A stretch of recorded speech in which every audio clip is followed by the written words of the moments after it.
Today we're going to talk about how to find a sewer leak under a building or under a parking lot, and we're going to talk about it right now.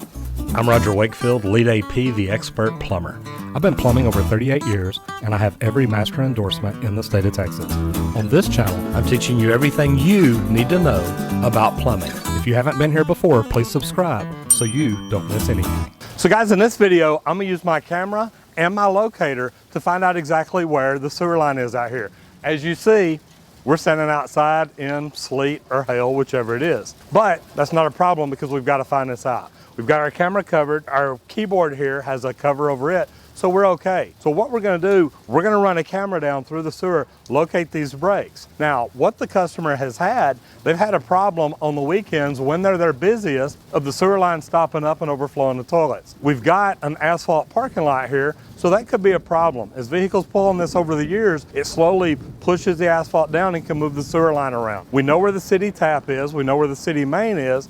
We've already ran one sewer line, now we're gonna run another one, but with the right equipment, you can find out where the sewer is. You can actually show them video of where the breaks are or what kind of problems there are and give them the best options as the best way to make the repairs on their sewer line. So we're gonna get started on it right now. Okay, so I just pulled the clean out off the outlet side of the grease waste line. And I can tell just by looking in here, it's holding water. We're not gonna be able to run our camera through here.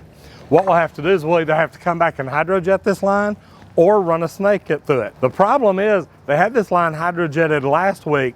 That's how we knew there was a problem here. Now with this line already holding water, that tells me there's either a break, a belly, or just a collapsed line or something like that that we're gonna have to address in order for this line to work properly. All right, so what I'm doing is I'm going in to the outlet side of the two-way cleanout, meaning the two-way cleanout is designed to where it flows out towards the main. So what I'm doing is I'm going through it, heading out towards the main because I want to see, does this line turn and tie into the grease trap, which it shouldn't because there is no restaurant on this side, but it does run over that direction. And I'm going to say as far in as I am, it probably does not tie into the grease trap. Now remember, I went into the outlet side and they've got a break right here. And you can see it, there's a belly that's holding water, but it also looks like there's a break over on the left side, and it may be where another fitting ties in. So what they may have done, the sewer line may run out, it may go through the grease trap and then turn and tie back in, which is perfectly legal, but it doesn't look like it was done in a very good way. So I'm gonna pause this and I'm gonna mark this spot. That way I know exactly where that is. Okay, so what I've got is my rigid scout, and what I'm trying to do is locate my marker.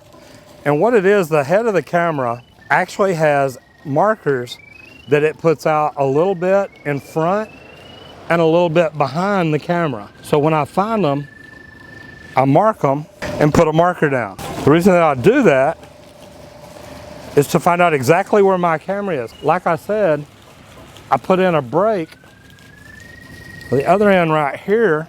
So my camera head right now is sitting right here. So what I can do with these two markers down, it literally sends out a signal this way. So my head should be right between them. So I should be able to go right between them, and I see my horizontal mark, and I can turn here. Once I get level and directly above it, and it tells me that that line is 2 foot, nope, bumped up, 3 foot deep right here.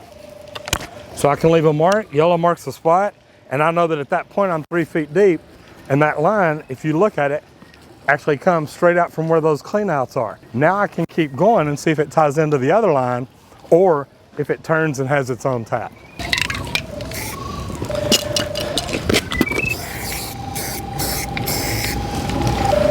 With the right tools and equipment, what we've done, we've now determined the center building ties in to the left side.